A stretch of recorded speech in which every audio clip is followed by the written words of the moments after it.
started. Welcome, everybody. This is our third round of the tournament. So this is the semifinals.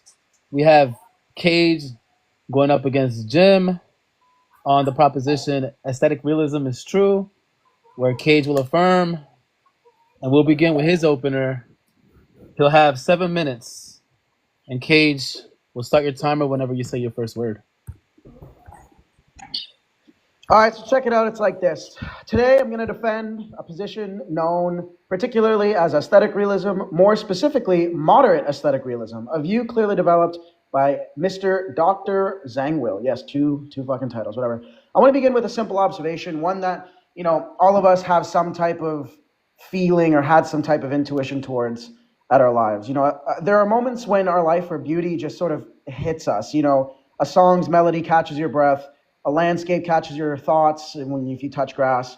A work of art feels perfectly composed, like it couldn't be otherwise. But in those moments, it doesn't feel like you're inventing beauty. It feels like you're just simply recognizing it. And beauty seems to belong to the world, not just to you. That intuition that beauty is discovered is the heart of sort of my view. But of course, things aren't always this simple. So let's talk about the dumb fucks that don't agree. Some people think beauty is entirely subjective, a matter of personal taste. Some people think other people, like regular aesthetic realists, think that beauty is some objective law that binds us in a way that's similar to moral realism, robust realism. My view rejects both of those things and takes the best of both worlds. My view says that beauty is real, aesthetic judgments can be true, but that the reasons beauty gives us are conditional, not categorical. But beauty still exists independent of us, but it doesn't command us. So simply put, to lay this out somewhat structurally, if beauty exists, it must supervene on natural properties, things like form, balance, proportion, tone, color, texture, etc., etc. Change any one of those and the supervenience relation changes, beauty changes.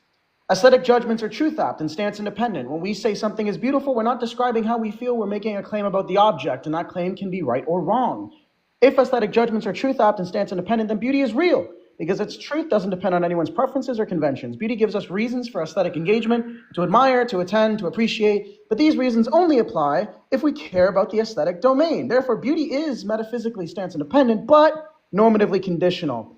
And that's essentially my view in the logical form, and it's worth believing. So let's actually get into the way our aesthetic life actually feels and functions and how my view best accounts for those intuitions and phenomena. Beauty is grounded in the world. That's the first thing, right?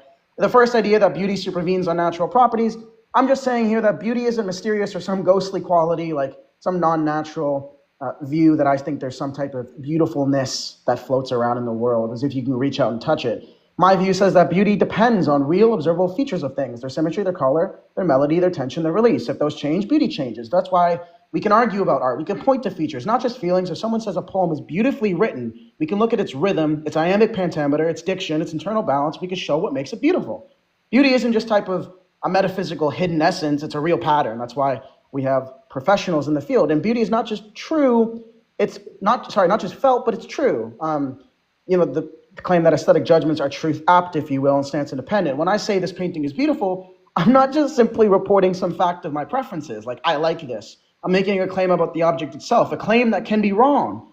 Or else why have disagreement at all? If I'm just stating my preference towards something, it'd be like people debating about my preference in ice cream. No, I think vanilla ice cream is the best, or I think chocolate ice cream is the best, or other type of domains in gastronomic realism that we think is absolute gibberish. I'm not just reporting my reactions, right, when I'm saying that something is beautiful. I'm not saying that it's infallible or that it's just some type of cognitive attitude I have. I'm saying, well, look at the line, the structure, the color.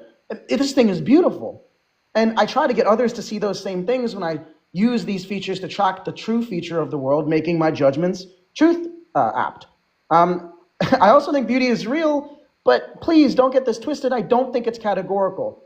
This is where the moderate part of moderate realism comes in. I agree that beauty is real, but I resist the idea that it binds everybody in the way moral facts do, as according to a moral realist, that is. In metaethics, if something is morally wrong to a robust realist, you have categorical reason to do it, no matter what you care about. But with beauty, the reasons are conditional. That they depend on what your participation in the aesthetic stance, your willingness to see the world aesthetically.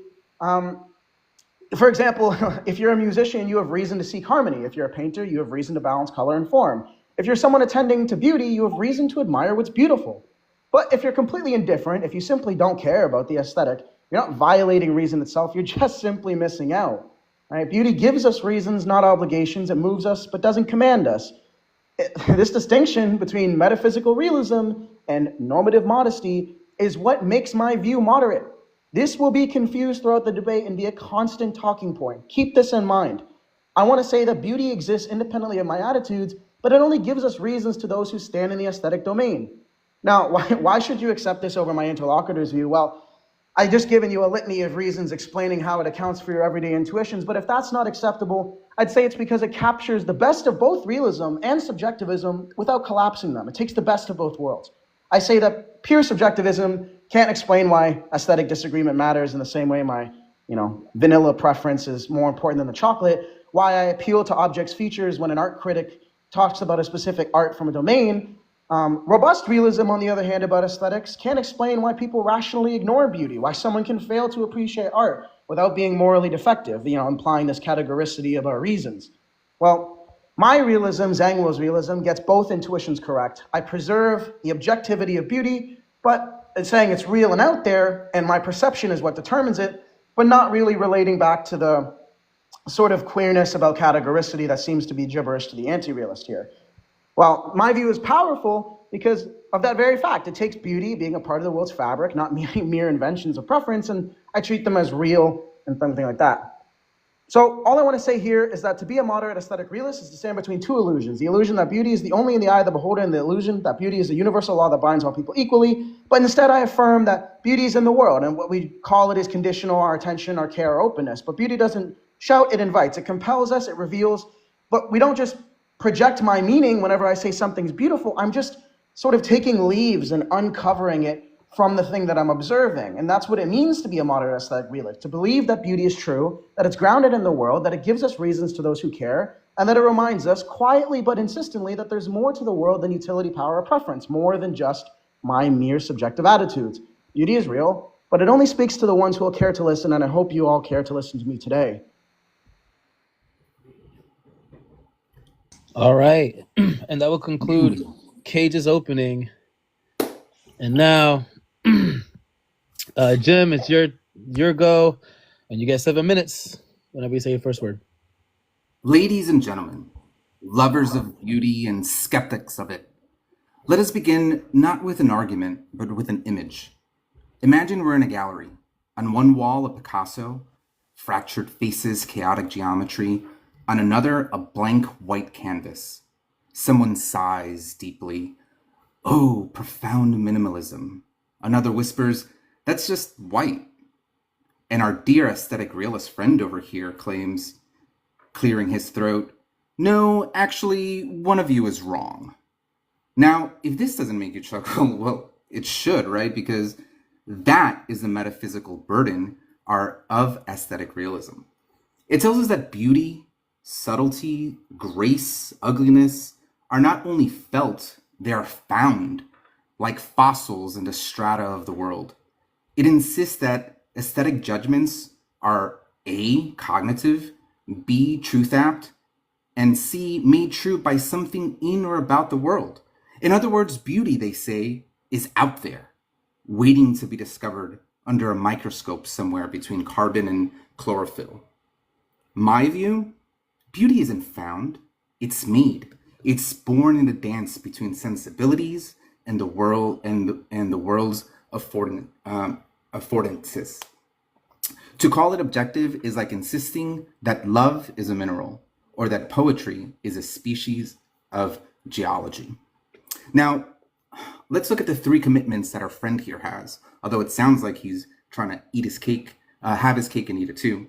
But first, he claims that these aesthetic judgments express belief about the world, not just mere attitudes or feelings.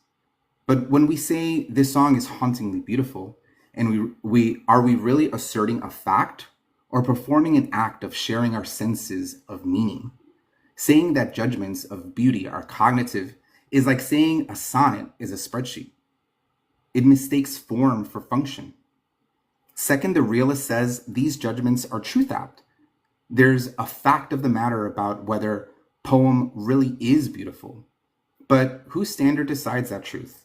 Cultural change, taste evolve, even we evolve. The same teenager who once thought Linkin Park lyrics were profound now reads Rilke and blushes. If aesthetic claims can flip truth value with a change in playlist, perhaps they're not propositions of truth, but expressions of transformation. Third, they're made true by something in the world. This is the supervenience claim, the idea that aesthetic properties depend on natural properties, like colors or shapes, in a lawful way. But if this dependence is merely conditional, as my opponent admits in his opening, then the realist world is a house built on maybe. The moment a change in context, culture, or cognition alters the aesthetic response, the supposed objective property vanishes, like mist when you turn on the light. That's not realism. It's realism with training wheels, really. So here's a challenge for my opponent. He must show not only that aesthetic judgments can be true, but that they are true in virtue of the world, not in virtue of us. He must explain how the beauty of a painting supervenes naturally on pigments and patterns, while still accounting for the fact that those same pigments and patterns can bore one viewer and bring another to tears. He must do this without smuggling in human perception, culture, or emotion, because the moment he does, he's painting without our palette, not the world's. And he must do all this conditionally, which is like saying beauty is objective, except when it's not. So tonight, I invite you to ask yourself, when you're moved by a painting, a melody, or a poem, is that experience something you discovered or something you created? If beauty truly lived in the object, we'd all be critics in perfect agreement, and art galleries would be as boring as physics textbooks. Aesthetic realism claims to give us order. I say it drains the life from art. It mistakes the pulse of feeling for the pulse of the cosmos. It treats what is poetic as propositional and what is expressive as evidential. In short, it turns the art of living into an equation. And as any artist knows, equations don't make people cry. Thank you. All right, and that'll conclude the openers. Great. Now we start with our first rebuttal round or cross-examination. Kayj, you get 5 minutes, and we'll start the timer whenever you say your first word. To get more farming here with the music. Look, I wrote down some key points in your opener that it seemed like you weren't ready to talk about the supervenient stuff, but you did make one good point about how if it's the case that, just so I understand, your objection to my supervenience idea or Zangwill is what? It's the idea that supervenience isn't realist somehow? Yeah, so it seems that from your opener, you're saying that these aesthetic judgments are somehow, when we look at beauty, it is something that supervenes over the form, the structure, or the composition of the object at hand. Yeah, there's APBs and APRs. So APB is non-aesthetic natural features, which I'm not committed to any particular one for the record, just that there are these things. And then aesthetically relevant conditions, or APRs, that the way that those base features are organized or presented, how they come together. That's the sort of thing there. And I'm not saying that beauty is like found in between carbon and all that nonsense. I'm saying it's supervenient on those types of things. Somebody's echoing. ISO, do you mind muting up, bro? Thank you. So when I say like this sonata or sonnet is elegant, I'm not saying that because of my response. I'm saying that in pointing to the melodic structure, the rhythmic balance, attention resolution pattern, things like that. Right? And this is what critics do all the time. If this wasn't the case, what would explain why critics appeal to those types of things and not just sort of write critiques like this shit sucks, LOL. Oh, I'm sorry. Is that a question for me, or are you just? Yeah, like on my view, if it's the case that this is false, what explains that? Like, because my view expects it. How does your view expect that? Because let's say there is symmetry or there is particular colors, that therefore it's beautiful. Well, because that's just how they're arranged, and that's what those critics point to. They point, hey, you should change the structure here for your sonnet because it's a little bit crowded or it's a little bit chaotic. And what those things are describing is the structure of these physical things, right? Of those things that are whatever relevant, whatever they may be, such that it's confusing the beauty of it. That's my view. Expects that type of critic. Yeah, but I mean, like, what about like this similarly, right? Resonates with the view that realists have about like moral facts being natural, right? And we could just invite Moore's open-ended question. Yeah, I mean, this thing is symmetric, right? But is it beautiful? Like, what about it is beautiful just because it's symmetric? You could do that if I was saying that they're their own ontic thing. Right? I'm saying they're supervenient too. And more to the point, if you're saying like the other thing you said was that, like people can change their playlist and find other things beautiful. Well, I'm not really committed to people being, right or wrong about the matter. They can obviously, when they change their playlist, they're changing the APBs there. So that's kind of expected that, yeah, if I change the APBs, then I change the APRs. That seems like evidence for my view. Yeah, I'm sorry. Can you repeat what APB, APR? This sounds like an equation to me. Can you repeat what that is? It is really simply an equation. I see. Okay, so APBs, whenever I refer to that, is aesthetic base properties, right? These are non-aesthetic natural features. I'm not committed to any particular one, but examples are line, color, proportion, movement, harmony, texture, balance, form. You're an art guy. You should know what critics talk about when they talk about aesthetic base properties. And then APRs are aesthetic relevant properties, right? The way in which those APBs are organized. Do you think that when art critics are looking at a piece of art, they're considering these aesthetic base properties within the art piece? Oh, absolutely. When like on that fugue statue, a lot of the critiques were, hey, look, these APRs feel crowded, or the painting gives me a sense of anxiety. What they're doing there is they're not just describing their emotions about. Wait, I'm sorry. Is that APR or APB? Because you said No, the APB. Aesthetic base properties, right? Yeah, when they say this painting feels crowded, they're saying, well, this object in the painting is too close to that one. This one doesn't feel shaped right. And it's affecting their judgment. And the judgment being whether it is or isn't beautiful. It gets vague. It gets blurry. Like, isn't that like to presuppose what they're meaning, like their mental states in terms of what crowded means, and if that indeed supervenes, that like notion supervenes on whether the lines are together or separate or not? Because I'm saying if my view were true, this type of critic would be expected. People would judge the APBs instead of just reporting their psychological facts. If that's all they did, they just say, yo, this shit's ass, bro. Time. All right. So that'll conclude Kayj's cross. Now, Jim, you get 5 minutes. We'll start whenever you say first word.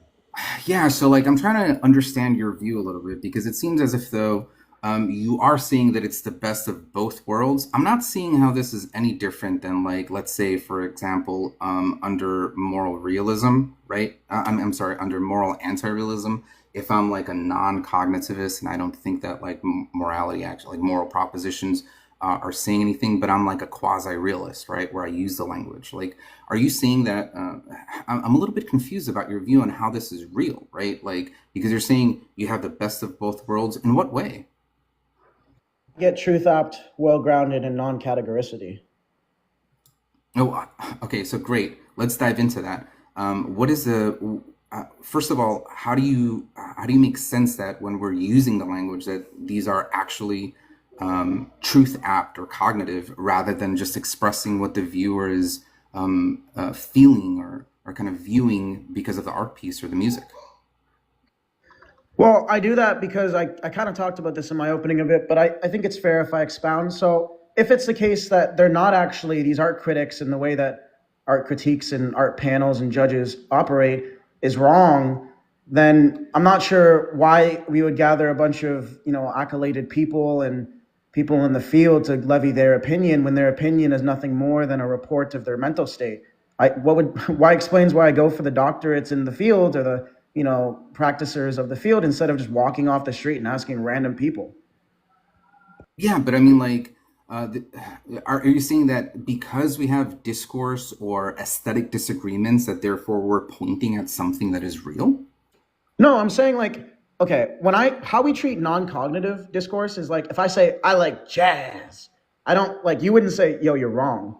Or if I say like, yo, this film's butt ugly, right? I do, like, if somebody is watching A Space Odyssey, right, and they say, yo, this shit's ugly, I look at them like they're goddamn crazy. Or if I look at, A Starry Night and somebody says, yo, this shit's dog water, like some 16-year-old kid, I just call them immature or ugly or like not well, like cultured, right? These are judgments we use. So obviously the way the folk are using this language is not the same way they're using like, ouch, or, I like jazz. Yeah, but look, you appeal to this like folk intuition, but I don't think that the folk really have a fully fleshed out view of what it is that they're doing, what it is that they're expressing when they use this type of semantic, right? In the same way that if we, survey the folk or ask them, right, for the majority, it may seem like they have some kind of realist intuitions, but indeed, they may not, right? So I don't know that digging deep into the way that we use the language, that we're actually gonna get individuals saying that there are facts out. Well, first of all, on this cognitive thing, that they're not expressing something with, that painting is beautiful, that they're actually expressing something, about the world rather than expressing their emotions about how they feel about the painting. Well, if that were true, then I don't know why they'd call the child wrong, because the child is just expressing their emotions. But if that argument doesn't move you, maybe I can answer your question better.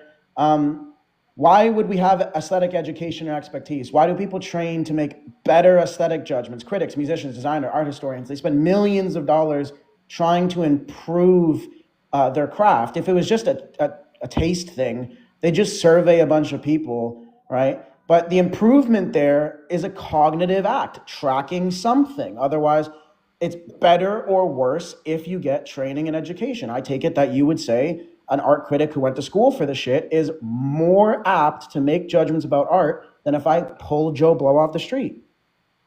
Yeah, but I mean, I think that when you go into education to get quote unquote better, right? This better isn't indexed to some standard out in the world or something. What it's indexed is going to be highly contextual, highly relativistic, highly time sensitive, right? What is better now, right, is not the same thing as what was better maybe 100 years ago in a far removed, place that isn't the United States or this area, like this Western world, right? So this quote unquote better is something that's fluctuating, something that changes. It's not something that is rigid, the same way that we could, look at, water is H2O and see that, it's a fact about the world that there are water molecules out there.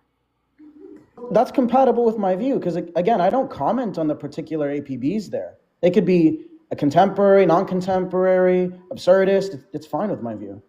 Wait, APBs again?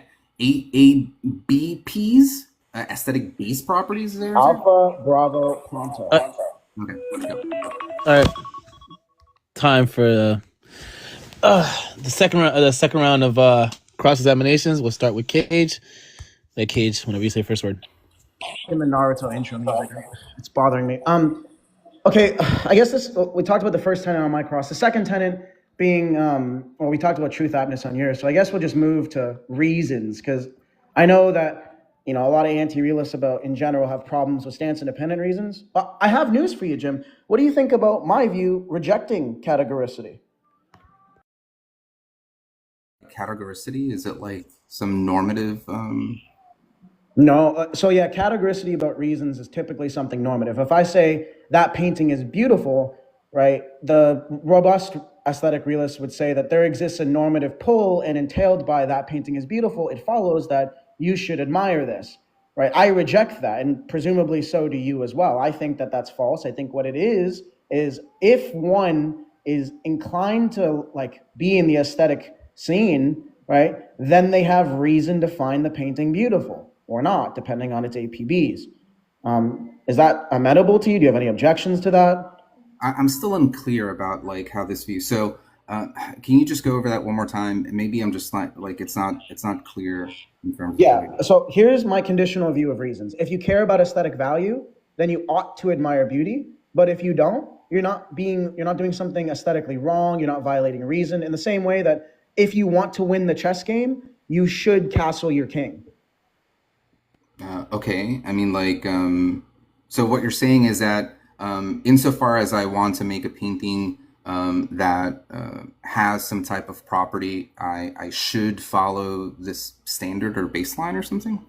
Well, there's not really a standard or baseline as like rules or something like that. It's just if you care about the relative aesthetic domain, then you should admire things that in whatever type of painting you're trying to make are already beautiful. You should take stock about that field. I think this is explained when people use, art school. They go and they particularly favor a realm of art, and then they study the relevant, history and the contemporary people that are in it. I feel like that's that's everyday thing. So I guess my question is, if you don't have a problem with that, do you want to move to the next point, or do you Sure, want to we can explain move to the something next one. else?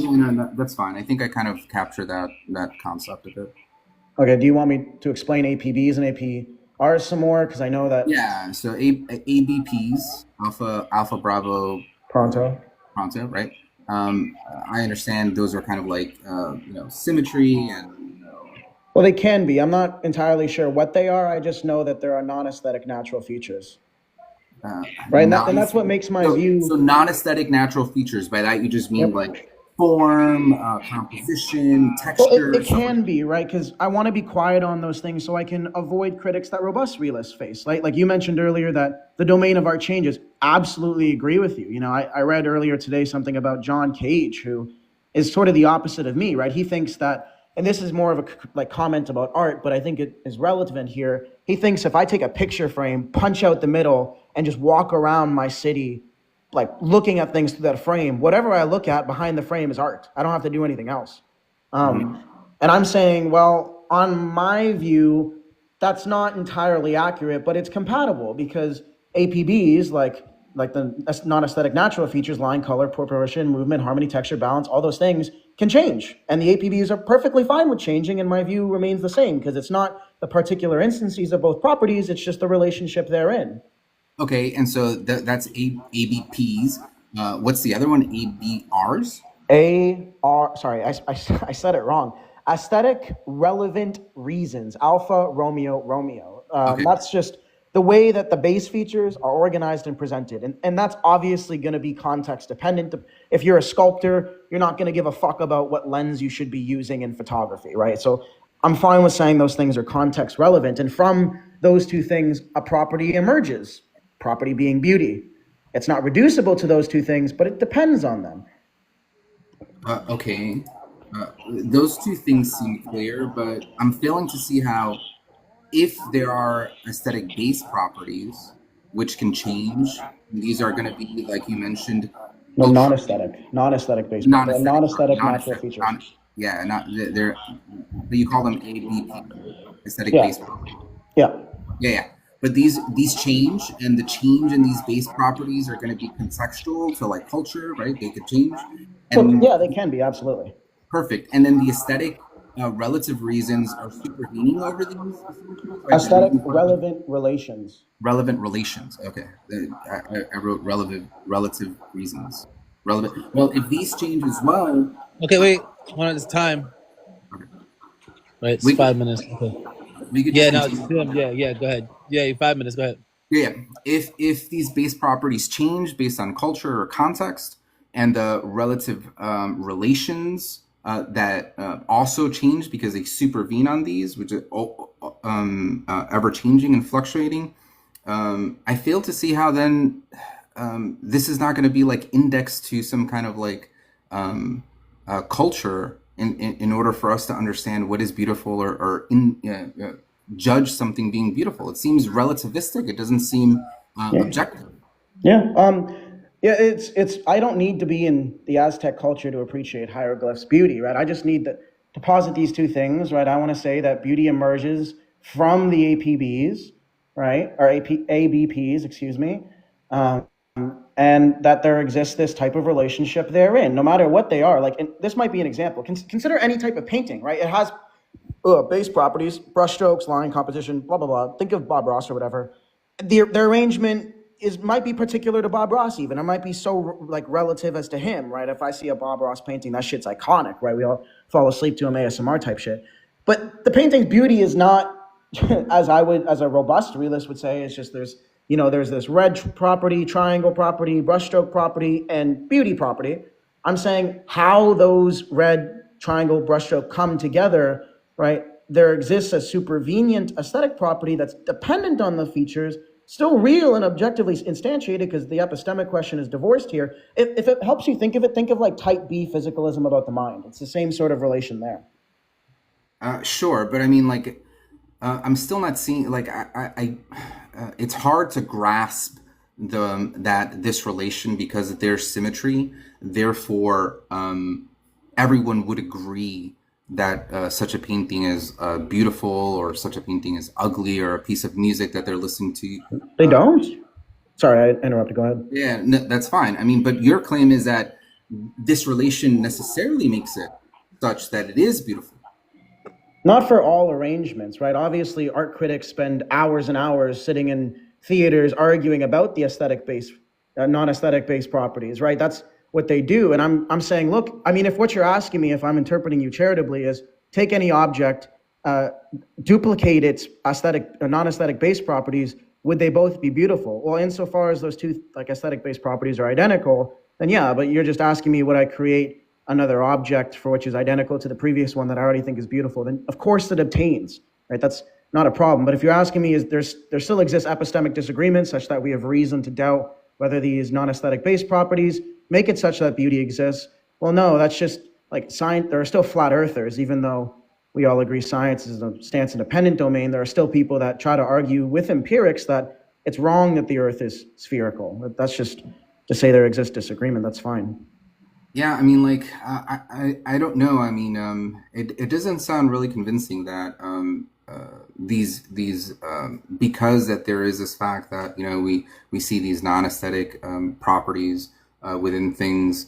It would seem as if, though, an ideal observer, given all of the you know, relevant information and understanding and, you know, perceptive senses, they would all agree that, you know, this particular piece of art is beautiful. But even among the highest of art critics, there isn't consensus about art or about any kind of aesthetic object, right? There's always disagreement. Are you just saying that, like, these people just don't have it, despite them being quote unquote ideal observers, they don't have the faculty to be able to grasp what is beautiful and what is not?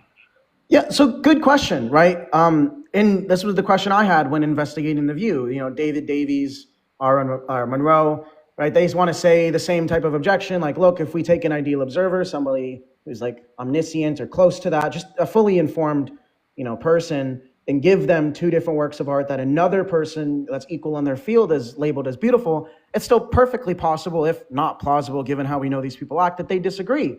Well, look, it's the case that Aristotle thought that, you know, what we would call at the time an informed ideal observer thought that gravity was the tendency for things to fall. Isaac Newton, arguably one of the most intelligent people ever in the world, thought that the entirety of gravity could be summed up with what he had as equations. I'm not a fucking scientist. And then, you know, we have Einstein, and now we have quantum. Look, these people, while ideal at the time, may not have all the relevant aesthetic base properties, right? We might learn to appreciate new ones. Now, I'm just saying, look, that there is an ontic truth, right? Beauty in the world. And from my perception of it, like in my opening argument, I said, look, if you just take the sort of brushes and push them off of the cliff, like the cliff on the mountain, right, to see the view, right? Some people just don't push as many brushes out of the way. Yeah. Okay, that's time. Yeah. Great. All right. So now this is Kayj's. Yeah, this is Kayj's rebuttal. This is the last round out of the cross examinations. Kayj, start whenever you say your first word. Go ahead. This is my last round for cross. Yeah, the last cross. Oh my God. Okay. So I think there's a little thing confused here. I want to say there might be an epistemic and ontic confusion. So please tell me if this helps you. If this doesn't help you sort of eliminate them, please let me know. So I want to say that aesthetic truths, right, whether something is beautiful, don't depend on perception, right? So there need not be any agent for this supervenience relation to obtain. But for somebody to know that that relationship has obtained, they obviously need to interact with it, right? I don't think that beauty depends on the human, like, whether or not beauty depends on human perception. I think that's like saying mountains depend on mountaineers. It's like, obviously the mountain comes first. The mountaineers are just discovering it. Does that make sense? Yeah. So, I mean, basically you're just saying that the amount, like, these properties exist independent. People are just perceiving them and discovering these base properties and the relations that they have. Yeah, Back. and you agree that these people can be wrong. Obviously, if I move this brushes off the mountain, take that, or like a really big rock. I'm a big dude. So if I move the rock to see more of the mountain, I can levy a judgment that it's beautiful. But if the Thor, right, Hafthor Bjornsson, moves a fucking crater, right, to see a really ugly, or like maybe somebody smaller than me, sorry. So I move a huge rock, I see a beautiful mountaintop. Somebody else moves a small rock and only sees a disgusting valley, right? Just a mud-ridden swamp. Well, they don't have all the ABPs there, right? They don't have all the non-aesthetic base properties to make an accurate judgment. That's not to say that the APBs aren't there, right? Like we wouldn't say that follows. Okay. Okay, well, then on this view, so we talked about the non-categoricity, we talked about truth aptness, we talked about their true independent. Which one of those are you still confused on? We'll just talk about that. Sure. Oh, wait. So, did you address? We addressed it. This music is terrible. Yeah, I don't know. Somebody has a bit of a no or something. Oh, it's my Naruto music. Okay, whatever. Okay, maybe truth aptness. Yeah, I mean, like, sure, we could get into truth aptness. I mean, what's your defense, or at least rebuttal to the critique that, let's say, an aesthetic error theorist might have, that, like, whenever you're making these, aesthetic judgments, like, something is ugly or beautiful or whatever, that they're all false because the truth maker actually isn't there if they reject this notion of ABP and ARR or whatever. Sure. If they would reject those ideas and I just move to plausibility, right? I think that the mere institution of art critics, right? The mere idea that when people levy judgments about something being beautiful, there exists debate, right? The mere idea that as I'm walking through the street and I find something that I think is beautiful, there's typically a large conglomerate of people there that also find the thing beautiful. And that's not in like a small group. That's obviously done by the masses. All of these facts seem to make it more likely the case on consistency, more likely the case, on intuition, right? And when I think about when Aristoteles claims that beauty isn't real and that we're always wrong when we say a painting is beautiful, just on its face, crowd, imagine telling your partner that they're beautiful and then they say, but you're an error theorist. The fuck are you going to say there on the couch, right? Can I get an amen? Anyways, consider this fucking melody I heard. It was Bach's fugue. I think that's how you pronounce it, right? It's melody, harmony, rhythm, it's structure. Bro, I swear I was so motivated to do something, and why I'm motivated to do it is because I care about it. And I'm engaged in the aesthetic domain, and it's giving me reason to appreciate it, right? On the error theorist view, if that wasn't the case, then they'd just be saying what I'm experiencing is systematically false. That all these people that are moved by, these popular culture, Meg the Stallion, if you will, or Drake, or any of those things, this moved feeling that people have is just gibberish. It's just nonsense. It's unexplained. It's epiphenomenally bankrupt. It's empty, right? But do you think that that's what the error theorist is saying, that even in like a moral discourse or an aesthetic discourse, that whenever people are making judgments, that it's bankrupt, like that they have no license to make these judgments? Or are they just saying that, like, by bankrupt I just mean that it's not possible to be, well, it's not true in any respect. Like it can never be true. Sure, but do you think that something cannot be true, yet us are able to engage in the discourse of it? Are we starting your cross right here, Jim? Sure. Yeah. Okay. I think we can engage in discourse, but what explains why we would? I mean, do you think people would sit around and talk about 1 + 1 equaling 3 when they're all pianists? Yeah. I mean, like, look, on this view, it just seems like, piggybacking off of your, like, example here, if I'm sitting across the person that I love and I'm looking at them in their eyes and I say, you're beautiful, but not because of, like, how I feel about you or the emotions you invoke when I look in your eyes, but because, you know, there are these base properties, symmetry, you know, lines or whatever it is that you said, and these have a relation, and that's the only reason that I find you beautiful. I mean, that would be ridiculous. Well, I'd agree with you if aesthetic-based properties were just like merely physically descriptive in a way that only explains the outside. There are plenty of artists, Jim, that make a point on this very commentary where they have a really boring outside, and then as you break apart the shells, right, you get more and more aesthetic-based properties that are actually made up of the thing's identity. Think of even in Shrek, right?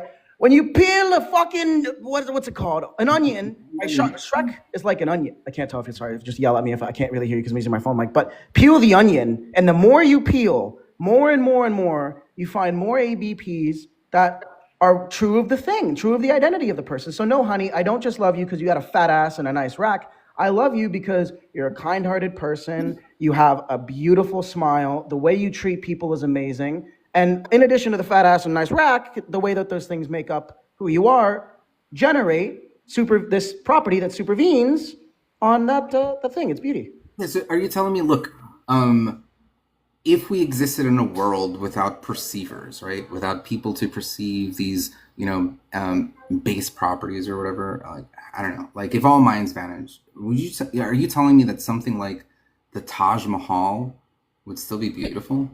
Or is it just merely some symmetrical structure? Okay, yes, it would still be beautiful, but not in an epistemic way, right? Obviously, it wouldn't. Mountains would still exist if there are no mountaineers. So if you're asking me an epistemic question, no, that's false. But an onto question, yes, that's true. Okay. Well, I mean, if these things just supervene, if I'm understanding your view correctly, these properties supervene on this, you know, like these, or at least beauty, right, supervenes on these kind of like base properties, natural properties, you say that are intrinsic, right? Symmetry, color, etc., etc.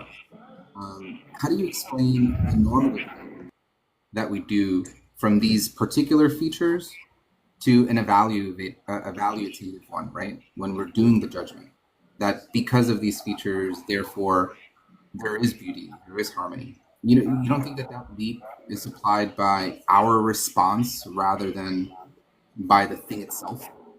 No, because if it was by our response, what explains why people wish to choose the way things are arranged, right?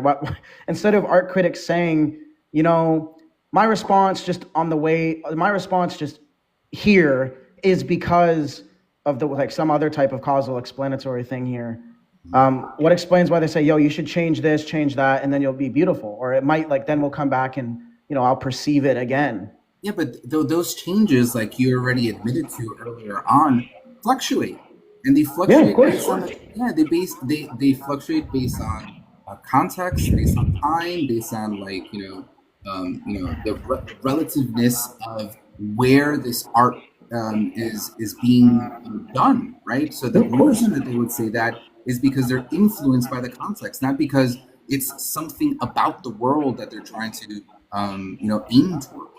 Well, that's not true, Jim. I don't need to be a part of a culture and share their values and norms in order to look at the culture's art and still deem it as beautiful. I don't disagree that the culture might have a different constitutive makeup of the sort of ABPs there, but the beauty isn't one of the ABPs, right? I think we're confusing that. It's not just another non-aesthetic base property, right? The beauty is the relationship between the aesthetic base property and the aesthetic related reason.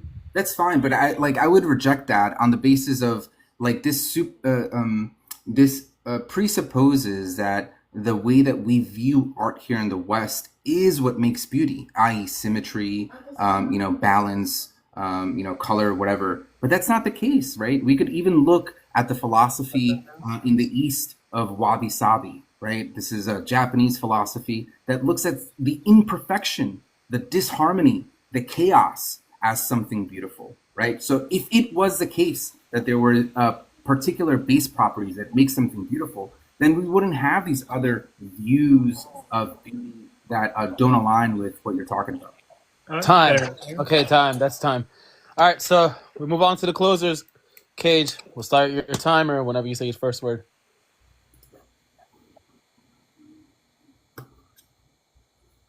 Kayj. Sorry, I was autism. Okay, ladies and gentlemen, beauty is real. It is woven in the world itself. It's in the sweep of a Bach fugue, in the symmetry of a Parthenon column, in the spiral of a galaxy, in the Eastern Chinese philosophy, as Jim just said. Our judgments aim at that reality. They can be right or wrong. It's what it means for an aesthetic claim to be truth app. Yes, we perceive, we debate, the highest critics in the world circle jerk in the goddamn greatest halls of academia, and even sometimes they are so gibberated to see it. Our fallibility as humans, the epistemic infallibility we hold, doesn't erase beauty. Even if every mind vanished, as my interlocutor pointed out, the elegance, the balance, the harmony of the world would remain ontically. Now, whether or not we're smart enough to perceive it is just a matter of how intelligent we are. And while its call is conditional, it only asks those who care to pay attention. It does not ask of anybody something they're not willing to already contribute. If you're already in the domain of chess and you're playing chess, then you should care about the rules of chess.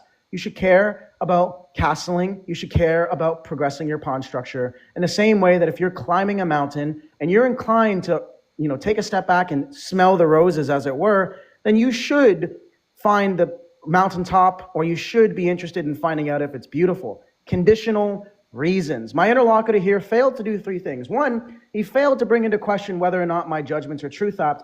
In the response, I offered a plausibility argument saying, well, look, if it's the case that everybody is just reporting their non-cognitive attitudes, emotions, preferences, or non-cognitive attitudes like emotions, why do we have art critics? What explains why we don't just go off the street, pick Joe Blow, who's been doing shrooms for 30 years, and say, judge this painting right quick?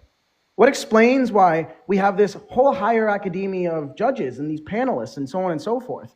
Secondly, he did not ever challenge my idea that things are true stance independently. We didn't even get to talk about my truth-making relation, and as such, it left unquestioned. My supervenience theory takes the best of robust realism, which is to say that something is real in the world, and takes the best of supervenience properties without committing to queerness, as he tried to debate with Moore's argument that simply is inapplicable here, as we're not debating non-natural metaethics. Then, thirdly, he didn't have any understanding of categoricity about reasons after being exhaustively explained. I mean, even when I did explain it, he seemed to have no contention, such that he might even found it agreeable. Look, while I appreciate this debate, when I speak of a beautiful painting, a graceful moment, a stunning sunset, my beautiful wife and partner, Grace, we are not guessing. I am not guessing. I am tracking the truth, the beauty in my partner's movements, the way that she presents herself, the person who she is. I wait and find more things about her every day that just affirm the supervenience relation, that she is beautiful, and exactly why I'm making this argument today. I love you, everybody. Thank you. All right. On to Jim's closer. All right. Ladies and gentlemen, my opponent wants to convince you that beauty hides obediently beneath the skin of the world. That if you just line up the right angles and polish the right proportions, truth, beauty will click together like Lego blocks. He wraps beauty behind this philosobabble and equations. A, B, P, A, R, R. Sounds like a whole bunch of ABS. I call that wishful geometry. The realist tells us that beauty supervenes on geometry, on balance, on order, as if though beauty were a polite tenant, paying rent to the natural properties below. But the moment you look closer, that landlord vanishes. Symmetry is everywhere. Snowflakes, spider webs, parking garages. Yet somehow, no one writes love poems to parking garages. If symmetry were the secret, then the equation for beauty would already be solved. Architects would be philosophers, and every rectangle a vision.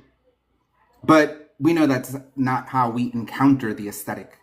What moves us in a painting or a song isn't the balance of its halves, but the tension that almost breaks it, the melody that nearly goes off key, the asymmetry that feels like risk and therefore feels alive. Supervenience tries to flatten this mystery into a neat metaphysical spreadsheet. Base properties below, aesthetic ones above, tiny arrows pointing upwards. Come on. The map is not the music. What makes something beautiful is not what's in it, but what happens between us and it, a spark of resonance, not a property of surfaces. The realist world is like a museum where beauty stands behind glass labeled and cataloged, patiently waiting to be discovered. But art and nature don't behave that way. They ambush us. They turn a crack in the pavement into a revelation, a child's laugh into a symphony. Beauty is a trespasser, not a tenant. It refuses to stay put in the base level bricks and mortars of the universe. So when my opponent here claims that aesthetic values supervene on the physical, I say, that's like claiming humor supervenes on grammar. Yeah, words are needed, but punchlines aren't hiding in syntax. The joke exists in the timing, in the response, in the shared understanding between the speaker and the listener. In short, it's in us. Beauty doesn't supervene, it emerges, it improvises, it dances through our forms of life and our forms of seeing. To reduce it to symmetry is to miss the jazz of existence, the offbeat, the swing, the humanity in the imperfection. So I stand here not as an enemy of order, but as a defender of wonder, because the realist's universe is tidy, but tone deaf. I prefer mine is messy and full of music. The world isn't beautiful because it's well arranged, it's beautiful because we are. Thank you. All right, and that'll conclude the debate. So, judges. Thank you for your you guys need candor. more... Huh? Judges. Candor. You guys are never gonna let me live that down. But All right. Well, yeah. So, judges, you guys need more time to score the debate. Also, judges, I sent a rubric for you guys on Discord. I don't know if you guys need it, but it's there for you. yeah. What happened, Isa? Speaking out of a goddamn Kinect microphone. Yeah, you guys to walk into the McDonald's. Hello? Can you hear me now? Do I have to use the rubric, or does it No, you don't have to. Yeah, like you can judge it. By the way, shout out to Mitch for the rubric. Mitch was the one that designed the rubric, which is pretty cool. Thank you, Mitch. There's a rubric? Yeah, Frickson, I sent you the rubric the first time we had debates, remember?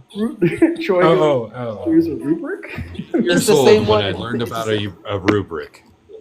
Yeah, it's the same one that you've had already. I mean, you don't have to use it if you want to. Okay. I do not. If it just helps you with if it guides you in some way to... Look, my realist intuitions say it's wrong to not follow the rules of chess when playing chess. Yeah, this is gonna be... I can't wait to hear the judges, man. If you guys are ready... Can you guys hear me better? Yeah, Gary, you know. Yeah, way better. Yeah, if you guys are ready to score and tell us who you think won, you know. Yeah, we should probably do like judges and then like make some room on the panel for questions. Yeah, right.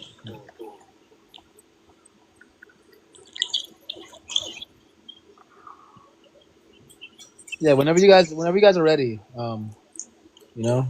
Any of you? Okay, so I'll go first. It seems like someone doesn't want to start. They don't know. No, I mean, you know, it's scoring, right? So, I mean, if you guys want to score, go ahead, Isa. Go ahead. Do I have to literally give a score, or can I just talk about what they were speaking? No. That's not. I don't actually mean like a number. Go ahead, just like. Okay, cool. I haven't done this. No, you're good. It's not a number. I was just saying, like, if they wanted to. Go ahead. Just go. Yeah, I'd just say that I think Kayj was his opener was pretty what's the word here? Persuasive in my opinion, right? Like the sort of benefits of observing his view, having this like conditional normativity and not being binding. There being I think the idea that there's some sort of like true sort of stance independent beauty or relationship between symmetry or the things we value in art is a strong intuition that I've had. But at the same time, I think Jim did a good job bringing about the opinions of farther away cultures and other sides of the world where they might not value the same. I think it was AB. Aesthetic-based properties, maybe different aesthetic-based properties. I know that they mentioned context having to do still be part of those sort of conditionals that are either enhance or allow you to discover these base properties and things along that nature. But I don't know if he adequately argued for why this view better accounts exactly for what we truly see when we observe art. And a lot of the the cross examinations were pretty polite. I don't know if there's like Kayj was teaching Jim, so I'll give him to Kayj. Honestly, some of them Jim did a good job too, a pretty great job with his closer. I really like the poetry. He did pretty good on the cross as well, but it seemed have like pretty much just like a calm, good faith dialectic conversation for the most part. Obviously, you guys are friends, so it makes it more difficult to base y'all like rhetoric and stuff along those lines. But I'm gonna give it to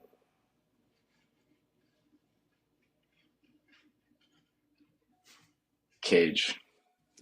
Well, I think he did a pretty good job of sort of arguing or persuading people to adopt his view and the benefits of explaining specific things. well, thank you for your candor. Candor. Now we can get on to the next judge who wants to go. I'll go.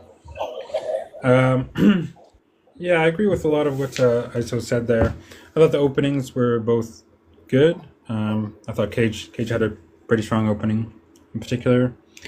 When it came to some of the arguments that came up, well, first of all, I would have liked to see Jim press the kind of open question argument a little further, because he just kind of gestured at it once, and I thought Kayj gave an incorrect reply. Initially, he said something about how that would apply only if his view was committed to this, had some sort of ontological commitment or something like that, and that was just wrong. I don't know. It didn't make any sense, but it wasn't followed up, so I can't really give Jim a huge one for that. But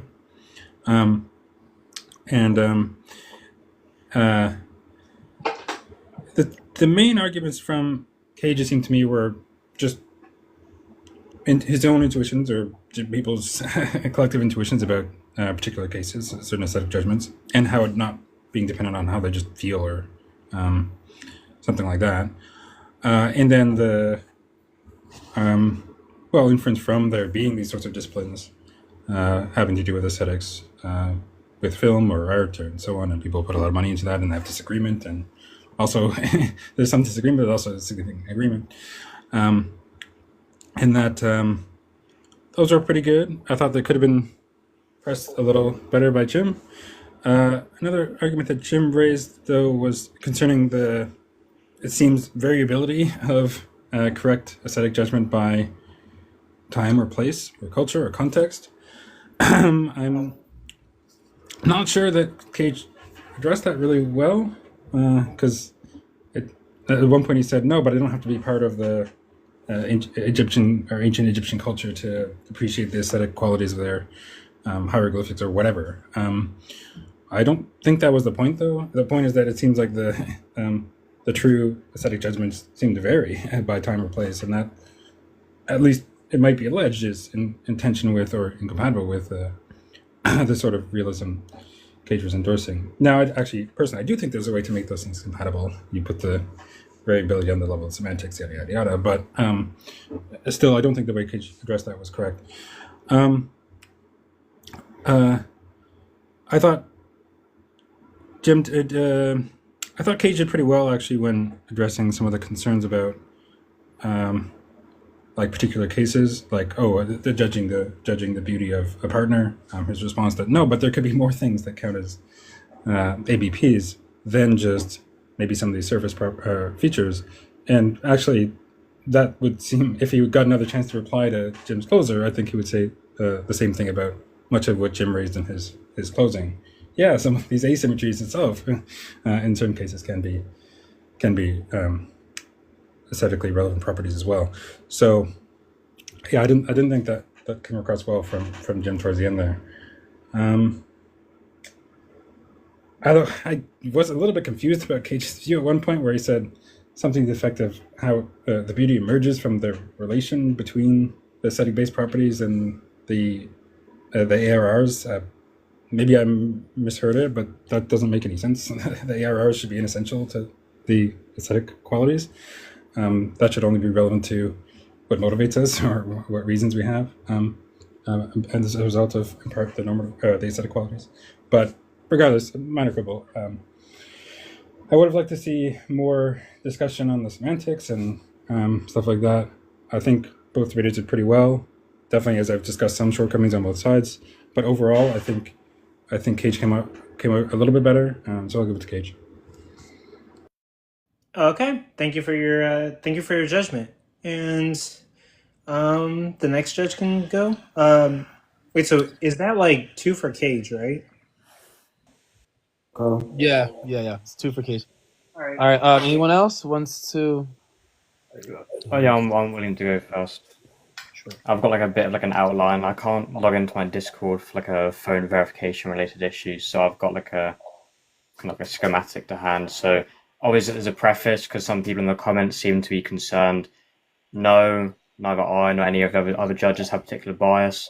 Yes, I'm friends of both of the people, but I've no real preference towards one of them. I found both of them had, pretty good openers, maybe some needless poetry, but I mean, nonetheless, they were relatively fleshed out. I think Kayj's maybe took the cake, but that's only because, he had loads of kind of pre-planning as to his view, and Jim would seemingly need to borrow from just general anti-realist kind of lines of reasoning. I found that Kayj's first cross-exam couldn't be properly maximized. I think even up to the second set of cross-exams, it seemed to have just been primarily Jim kind of needing to understand the APBs and ARR thing. And arguably, I think it's kind of unreasonable that Jim had to have done this. I think, Kayj, you should have included those in your opening. I don't recall hearing ARRs and APBs in your opening, and they were seemingly crucial to the whole discussion because obviously we're discussing like emergence here. I think in the later cross-exams, although I did find the APB thing quite convincing, I did think it was pretty fleshed out, as expected from Kayj. I still hold some contentions I could flesh out later. I think Jim did quite well in highlighting the main point. So what is the abductive warrant here? I think seeing as Kayj is the one that's affirming this, he should have given a lot more motivation on his whole argument from professional fields, as Troy said. Like, effectively, he's saying, why is it there's a convergence and that people invest so much time and money into these institutions and these careers to assess these features? Well, there's various anti-realist pushbacks, and maybe if Jim didn't, cover the full breadth of comments he could have made, I don't think Kayj gave enough comprehensive, motivation for that. Nonetheless, I think it could have been a little bit better in terms of the time dictated, but I think I'll probably have to give it to Jim on like a really, really slim amount, just because Kayj was the affirming one, and I don't think the abductive warrant kind of part was properly defended. Absolutely. Thank you for your input. And then the next judge can go. All right. We're starting Tiny. First, I would like to thank everybody for choosing me to judge. Thank your host, Coco and Carla. Going to the debate, it was an interesting debate. We started with Kayj. I would give his opening as a great opening. He gave us examples. He demonstrated the fact that it's non-categorical. It's a moderate aesthetic realist account from Zangwill, etc. And he gave us also good intuition pumps. But when it comes to Jim, I prefer Jim's opening, where he gave us the painting examples and gave Kayj three burdens to uplift. We have beliefs about the world, some facts about the world, judgments, if they're truth apps or not, and what is it made true by, in virtue of what those facts are true. When it comes to the opening, I'll give it to Jim. Moving to the back and forth, I'm gonna, for the first session, I'll give Kayj the point, because it seemed more of a Jim trying to understand Kayj's position, more about the ABP and how the reasoning worked. And I would give it to Kayj also because he gave pretty robust answers to Jim's questions about like the intuitions, if it was just the intuition of the folks, or is it something further. But when it comes to this, the latter part, Kayj, when he defined beauty as an emergent from the ABP, and we didn't have a good account, it sounded quite vague. I think he could have expanded it a bit more on it, but he made the distinction between the ontic status and the epistemic status, where these ABPs are stance independent, but can be sort of found, and he gave good demonstrations with the hieroglyphics.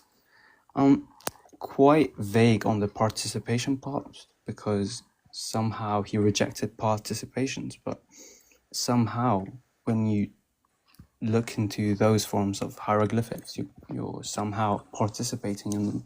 He didn't make the distinction quite clear. And for the conclusions, I would give it to Kayj. He had pretty good responses. It was very close. Jim had also great ending. And on the end, I think Kayj takes it. That's for me. All right, Tiny. Yeah, so I thought both openers were very awesome. I appreciate everybody for listening. I appreciate the participants, and I'd appreciate if ISO could mute because there's an echo. Well, Kayj laid out his view as it's more of a real pattern that's found in nature, that stance independent. It's not subjective. It's truth apt. But at the same time, it can be wrong. He related it to moral realism and robust realism in Zangwill, and it's more of a grounded thing than a preference. While Jim's opening was focusing on the imagery of art, the profundity, how it's built up and a progressive thing, and it's not something that's found in nature, and it's a shared presentation. And he laid out how the realism view makes it less meaningful or impactful. I think that both did very well in those openers, but I'm going to give the opener to Jim. And then in the first round of cross-examines, Kayj laid out how it's a supervenience, and it's built on types, and it's an arranged structure over a scattered structure. He's taking it as like an ontic form, and he was trying to lay out the ABP and the ARR, which he said is APR, but that's neither here nor there. It was rejecting categoricity, and it's more of a normative pull.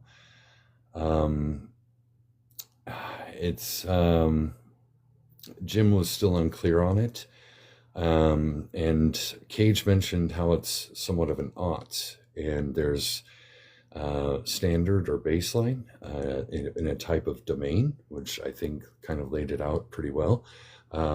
It's more of like a historical line of reasoning, and how art is more relevant, and the ARR or the aesthetic relevance reasons, or was it relations? I think it was relations.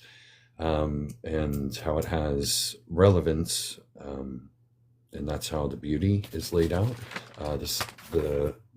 The second one, or the first round with Jim, he was probing the view. He was trying to see if it's truth apt or cognitive, and how critics are wrong, and how discourse makes it real. We were trying to figure that out. I think Kayj did a fairly good job there.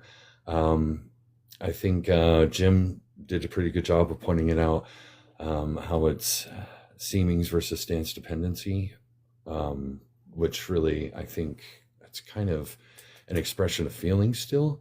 But Kayj was saying that it's more of an academic sense, and how it's indexed, but it's actually still indexed to relativistic time and place and culture. And I think Jim won out in the first cross exams. In the second cross exams, Kayj was laying how it's the difference between epistemic and ontic, which I think he did a good job for that.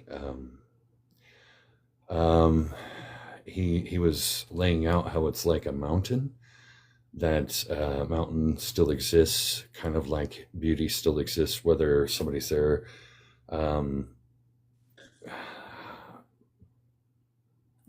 He did mention something about error theorists as well, but I didn't really hear why error theorist fails. I didn't really get a good explanation for there and how it can't be true. And then in the second round with Jim's cross-exam, he showed that change happens with a fluctuation between culture, time, and it's relativistic. I think he did a good job there. I think Kayj agreed that it was more of like a type B physicalism, and it's based on symmetry. I think he did that really well. But then Jim pointed out how there's perceptive disagreements, and then Kayj laid out how those disagreements are kind of like pushing boulders off of a cliff. And I think that that's pretty well. I might be lost here in my notes. I'm so sorry. Okay, here we are. In the third round, Jim was laying out how wabi-sabi and the point of chaos being beautiful in a misalignment, and that's a really good job there. I think I'm gonna give that to Jim as well. And the ending statements, I think Kayj did pull out the fallibility of critics and how it still applies to this, and how there is still some sort of framework there, like the rules of chess, and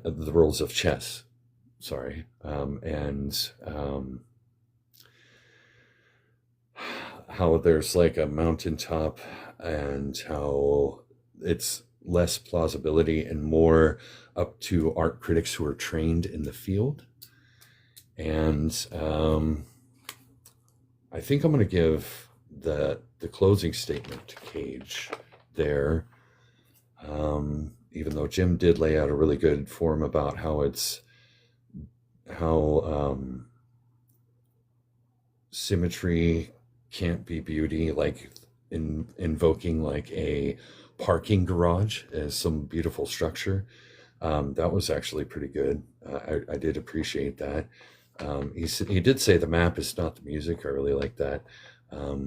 It's more of a spark of resonance, and I don't know. I think overall, I think Jim had this one, and contending with Kayj's view. I think Kayj really did have a very clear explanation eventually, but I still think it wasn't enough to show that it is like some sort of realist thing in the world. But I really appreciate both the gentlemen for this debate. You guys did really well, and I think you guys had amazing points between the two of you. All right, thank you, Tiny, for that. Coco, you want to say For your something? candor. Yeah. Thank you guys both Thanks for watching Andor. Yeah. But no, thank you guys both for competing, and I think both you guys did a very good job. Yeah, just Obviously, go ahead.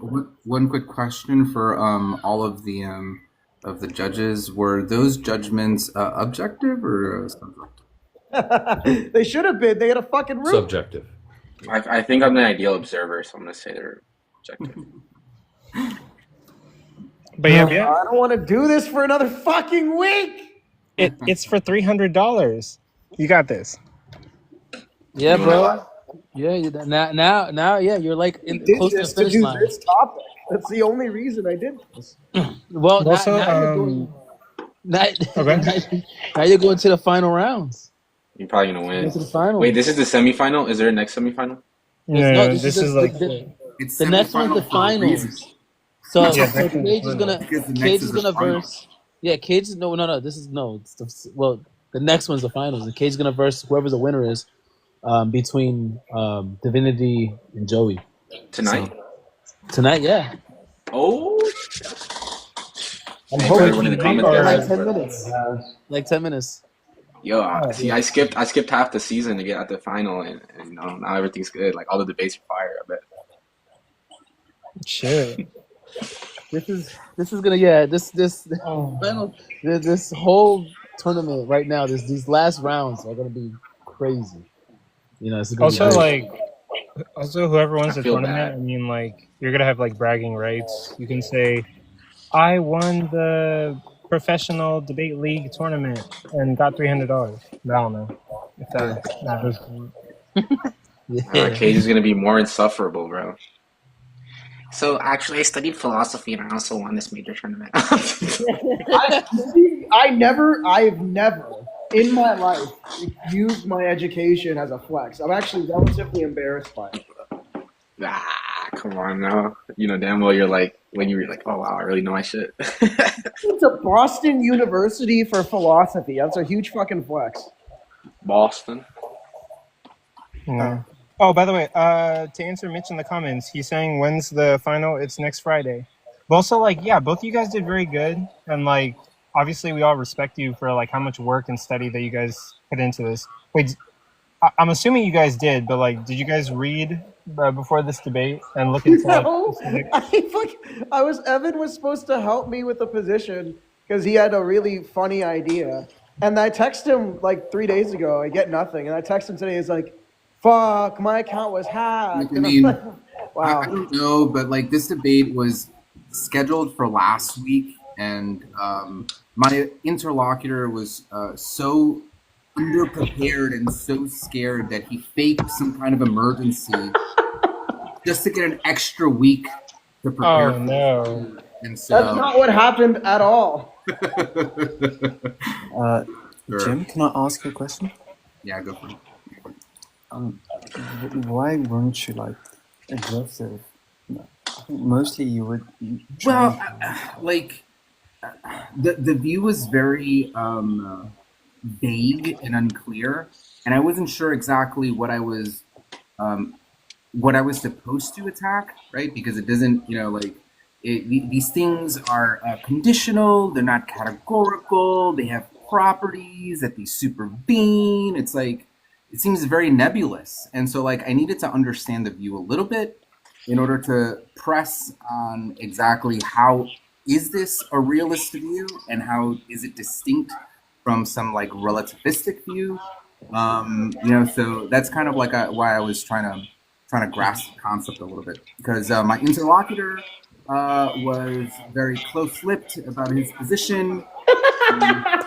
I didn't know what it was gonna be till like 5 hours ago. Kayj, by the way, I have a question. Like in your opening, you talked about participation, right? And at the closing, or around the closing, when you were talking about like the hieroglyphics, you mentioned you don't need to participate, like verbatim. Did I write that?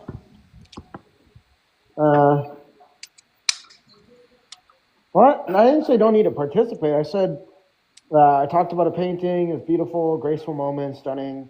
Mentioned. I wrote here. Mentioned things about grace. And then yeah, that was it. In my opening, I talked about Like somebody said I didn't give an argument. I gave a deductive argument. I was considering running the evolutionary debunking argument for aesthetic. aesthetic Yeah, so properties. let's try to clear the panel besides Kim and Jay. We did talk about ABPs. I talked said Kim and right Jay. here. I said if Jim and beauty exists, Kayj. it supervenes on natural properties, things like form, balance, proposition. Unless tone, Coco color, wants to texture. stay up. Coco, you can stay up if you want to. But Oh yeah, I'll stay up. Jim and Kayj. Yeah. We should probably get to audience questions. Yeah, let's clear the. Yeah, besides Jim and Kayj, let's clear the panel. But thank you, judges. We really appreciate you guys helping us out. What's the next? Wait. So when is the next? It's in 5 minutes. Let's try to do this, ISO. What is it? What is it about? But you don't have to. You don't have to judge that one. We just needed you for this one. No, I know. I'm saying what it's about though. Oh, it's society ought be a social democracy, and Joey Rivers is affirming. Okay. Yep. Okay. All right here, right now. What's up? What's up, guys? Hey, that was a good debate. Yeah, my question is, Kayj. From now on, when you call your fiance, your partner, your wife beautiful, are you gonna say? Well, at least I think so, but I could be totally wrong about that. I have no idea because there's a huge epistemic problem with your beauty that I'm just. It's insurmountable, actually. What did that say? In order for me to assess how beautiful you are, I'm gonna have to peel back all these layers. Dude, I thought that shit was so rhetorical. I thought that shit was awesome.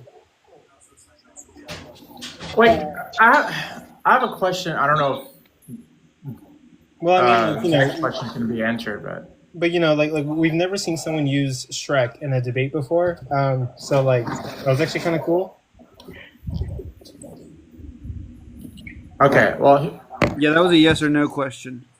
Yeah, so I'll be sure to tell her I could be. Okay. Yeah, just hedge your compliments from now on, okay?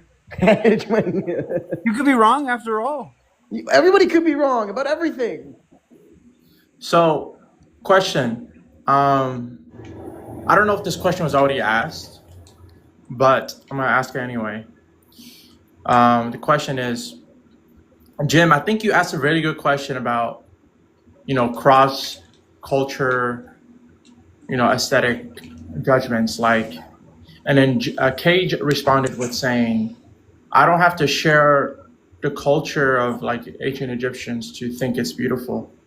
And in my mind, I was thinking, you don't need to share all the culture, but it seems like the point of what you're trying to get at, Jim, is you're sharing the relevant cultural values to make the same judgment. So maybe not every cultural value shared, but the relevant ones for the beauty judgment is shared.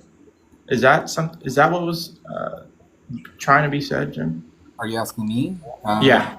Yeah. So I think probably something that I could have pressed on is that you find it beautiful within the context of what beauty means in our culture at the moment, right? It could be the case that the piece of art that you're looking at was not considered beautiful in ancient Egypt or within that culture, right? So you just don't know. And so, I was unclear how he would do that. And I was trying to kind of see if I could hammer that point in with the notions of how beauty is understood in the West as opposed to another culture in the East, right? And that if it were the case that there were these standard base properties that make something beautiful, well, we don't see that in the case of how beauty is understood, maybe under this philosophy of imperfection, where there is asymmetry, right? So there's a loss, there's a disconnect. And so that's kind of what I was trying to probe at. I'm wondering if you press that a little bit more with the judges, because I feel like Kayj got away with schmurder there when he just kept saying, well, I don't have to share the culture to agree with some ancient Egyptian, think some ancient Egyptian art Right. is beautiful. And I'm like, wait, that's just begging a question against the view. Yeah, and I feel to see that if these properties the arrangement or whatever, even if the relationship supervenes on the properties, but the properties are such that they change with culture, well, how is that not the same thing as just taking a relativistic view, right? So relativist notion, which is an anti-real position rather than a real one. Yeah, like fundamentalist Christians today can still agree with like Christians of the old, like the founding father of Christianity, where they're like, oh, it's okay to stone a woman. It doesn't make it less relativistic. But yeah, I'm curious about what the judges would think. The reason I answered it the way I did is because I already talked about the epistemic question, right? The whether or not a Japanese garden instantiates a different form of beauty, and just realized through different configurations, which on those configurations I made sure to say I'm not interested in stipulating if that's the epistemic question. And it's not interesting to ask me, well, on these very different culture or histories where the aesthetic judgment seems to vary, Troy was right, and when he was talking about his stuff, my response should have been in the debate, well, that's just because of the ABPs, right, and the epistemic, like this epistemic access to those therein. Well, is your statement something like if they share all the ABPs and ARRs that they would deductively necessarily reach the same conclusion about their beauty, the beauty of the art? No, take any property, any ABP, all of those, and duplicate it such that you now have two objects that are identical, then it would follow that if one is beautiful, the other is beautiful. Right, that's from the Super Venus. I know we're going to go into the next debate, I think, soon, but I just want to make one quick other remark that I meant to bring up in my review. Kayj, you made a weird argument for, in favor of your view based on like aesthetic motivation, saying that something to the effect of, look, if we're not tracking these objective beauty facts, then there's or if it's an error, then there'd be no explanation for why we're motivated or something like that. In regards to the appearance of things and so on. Maybe I'm not capturing exactly what you said, but there's something along those lines. I didn't really get that, right? Because someone could care about, other qualities, right? They might care about how it looks to them in a way that's not just about the aesthetic qualities. You see what I'm saying? Like they might care about the function of the thing, and insofar as it's beautiful. They might care about other features of it that aren't aesthetic qualities or don't entail certain aesthetic qualities. Yeah, they might. I just don't know. Like if you have like when people stand back and remark that their machine works beautifully. Yeah. Yeah. Well, on that's just again a different type. Like those would be applying to objects for which have like a function, right? I don't know if paintings.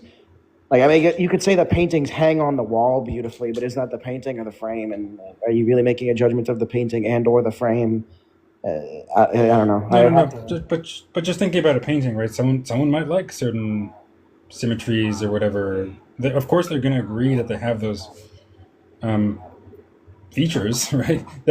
If they're an atheist, they're going to disagree that those are what fixes being beautiful or something like that. So I think maybe all those judgments are an error. But nevertheless, they agree that they have certain symmetries or whatever else, right? Certain color combinations, and they might care about those, even if it's not because they contribute to or fix its aesthetic quality. If that makes sense. Yeah, that might be my unfamiliarity with aesthetic error theory. I'm not entirely sure what's being said, so I tried my best to just dissuade or dispel with it as fast as possible because. I think that would have been interesting for Jim to press. Yeah, I thought the main thing you should have pressed was actually the open question argument. But anyway, I don't know. I'll leave it to the host here to see if we're going to move on. Yeah, Pai Chi, did you want to say something? Yeah, real quick. I just wanted to clarify, Kayj, like the aesthetic-based properties, were they strictly formal properties? And by that, what I mean is like strictly shape, form, color, or did they hinge on like subject and content as well?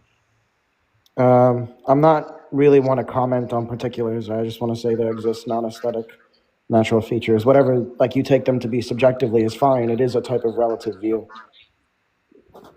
Well, when you were naming the properties, it just sounded like you were naming strictly formal things. So that's why I was just clarifying here. Yep, just examples, things I could think of off the top of my head. If it's relative, it's not fucking real. I can have relative realism. Well, the reason I wanted to clarify is because, like, it sounded similar to Clive Bell's significant form, but he makes this distinction between aesthetic emotion and aesthetic judgment, right? So, like, form might link to aesthetic, like, arousal, but not necessarily preference or judgment. So that's just why I was just curious. Yeah. So, thanks. Okay. Joe, what do you want to ask, man? With that, what's next? Wait, We got Patchwork. Do you have something to ask? I forgot my question. One last question before I drop. If these ABPs, right? If there's some kind of like epistemic gap, and you're like, why not? If we don't know what they are, how can you even think that they exist? Right? It's like No, it's not that I don't know what they are, the type of thing they are. I know what the type of thing they are. I'm just not commenting on the token. Just like pointing at some like vague notion of these things doesn't really point to them. Fuck you. Yeah. Yo, Kayj, where'd you get this view from? Did Evan help you, or is there a paper? No, Evan didn't fucking help me at all, that piece of shit. I thought he was supposed to. I know. Oh, man. That sucks. Still did good. Yeah. All right. Thank you for coming up. We're going to move on to the next debate. On God.